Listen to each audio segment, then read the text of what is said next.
Why do flowers die? Why does God make flowers die? Because he's the boss. He's even the boss of Daddy. John worried about teenagers like our son, Michael.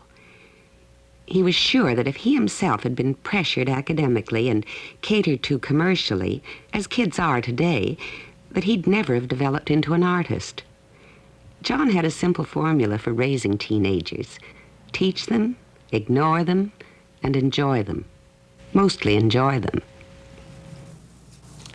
And this particular scene is about a little girl. She's very imaginative. Jossie is the one most likely to be an actress. She's walking along this fence and she's boasting to her little brother how she can bounce. Joss, just bear in mind that whenever a person is afflicted with an infirmity, they can't walk straight, or they have a stagger, or for some reason they're having trouble, their intent is not to stagger. Their intent is to walk straight. Of course, the real reason why I can balance better than you, Timmy, is because I'm adopted. I'm not your sister at all. But don't you dare go telling Mommy and Daddy. Our two eldest, Kathy and Braun, shared John's enthusiasm for do-it-yourself music. If Eve were and the third part, and that artfully too they retaliate the evil by the devil once tempted, they now tempt the devil, they now tempt the devil. 1, 2, 3, 4. By the devil, you see? tempted they now. Right. Got that right. Okay. Kathy starts first. Okay. Now what was the note again? If there. Yeah, okay. Right.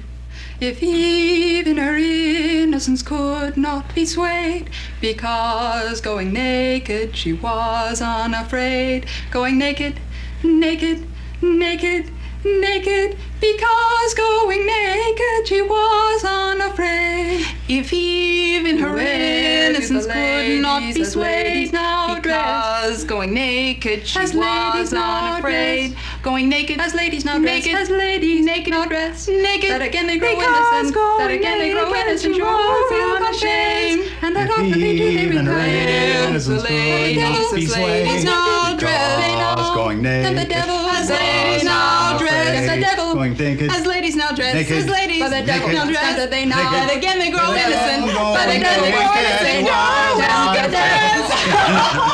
what a mess. Let's try that again. I remember a friend once saying, John talks about his family as though he's the only man in the world who ever had one.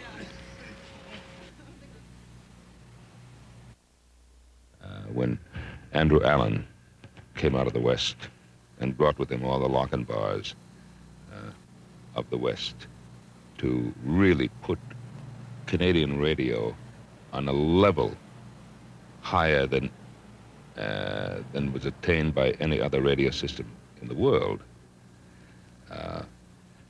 He brought with him people like Fletcher Markle and Bernie Brayton, John Drainie. All these people came out of the West and became the nucleus of a radio company which was non-pari, no equal anywhere. I was fortunate to become part of that company later on, after they'd established themselves. And I learned, I can't tell you how much I learned from these people. Back in the 30s, I don't know, I was about 18. And I hadn't really found myself. I was right on the edge of being a dropout or a bum or something. But at that particular time, I was rehearsing in a play called Elizabeth the Queen by Maxwell Anderson. And I was entranced by this play. Had a fine sound and a ring to it. I had a very small part, but I knew everybody's line. Everybody's. I really did. I could do the whole play by myself.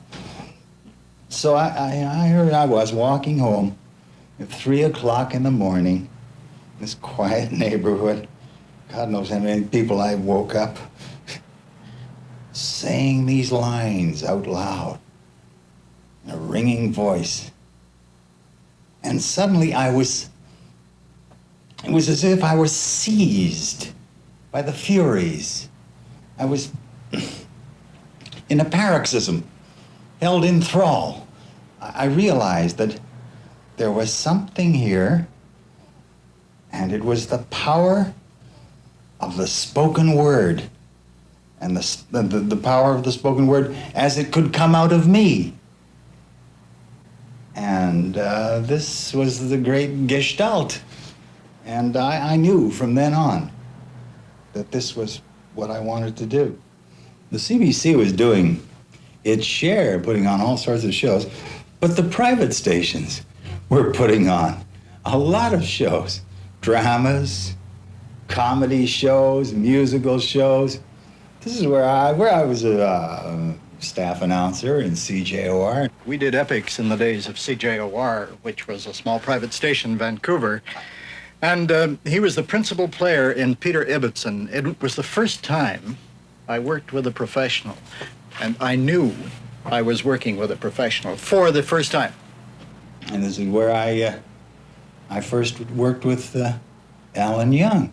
I had a show later on writing, a comedy show, and Andrew Allen was the director of it. Fletcher Markle was on it, Bernie Braden. We all worked on each other's shows, but in this one I wrote the comedy, and John Drainie played characters now and again because his characters were always way out, real wild. Great big show with an orchestra, cast, stooges. He would do a part, first rehearsal, a lot of laughs. Next rehearsal, he may do it in Chinese. And I'd say, John, why did you switch? He said, I'm finding the character. And I'd always say, well, I already wrote. He said, you just wrote the joke. I'm finding the character. I was his chief stooge. I'll never forget once we did a show, and it was a funny, funny piece of business, and we did the show, and John did it. No laughs at all. And we came off, and he was beaming. He said, I did it, I got it. I said, John, you didn't get a laugh in the whole thing. He said, no, but I found the honesty. In real life, his feelings and his mind were constantly at war, and you could be misled on occasion into thinking he was a little childish. But at work, his mind took charge of his emotions. And one of his special talents was that he could make you laugh or cry at times when he was in total control of himself. I never knew a better actor.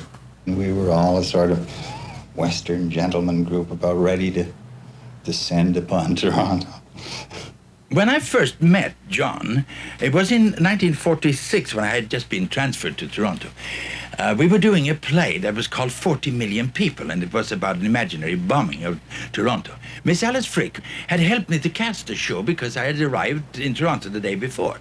And she had proudly declared to me, you have John Drainie for the first solo. Aren't you happy? Yes, indeed. I said, I'm a little frightened too because he got a tremendous reputation. John comes in and mumbles through a reading that made me absolutely cry. I was completely despairing, and I turned over to Alice and I said, are you sure this is Drainie? Well, we had many a laugh at that later on because I sat back the following day when we did the final rehearsal of it to find one of the finest performances it has been my pleasure to listen to. I used to despair at the first read-through that he'd ever come up with a performance because he was a terribly slow read. If you look over his shoulder and in one of his scripts, it looks as if a little bird has been scratching up all the print. But he goes home and he comes back, and on the night, he's right up there, and he's the leader of the team. Actually, I think really that he doesn't play the part. He becomes the character he's portraying. I did have a thing that I think all actors need, and that was the inspiration of other actors. When you would face a microphone, and he's across from you, and he looks at you, and you look at him, you say, by George, I've got to work harder than I ever worked before. And you did. Because I think one of the charming things about old Drainie is the fact that he's got a very bad temper. And if you don't work hard, you would get the back of his hand all the time. I remember I went down to New York and worked the Mercury Theater. And Orson Welles said a curious thing. He said, he's only a year older than I am. He said, I don't know where I'm going. This was about 1946. He says, I don't know where I'm going from here. There isn't anybody in the world that I respect. I thought, you poor fella. I had gods all around me that I worshipped. There were the great voices from England, Charles Laughton, Ralph Richardson. Well, that's what I look for in an actor. Primarily the powerful respect for the spoken word, which I think is his main job. He is the guardian of the spoken word. I find that the best pattern to work under is to try and solve the immediate problems around you. I mean, where do you have to move? Who are you talking to? What are you saying? What is the sense of what you are saying? What is the playwright getting at? What does the director want? Get all these things going so that you're not going to have to be doing 17 things at once. The point is, you must somehow get them to the point where they are automatic. And when that happens, something magic comes about. And I don't think you have to run after it. You have then a sense of truth which comes down upon you.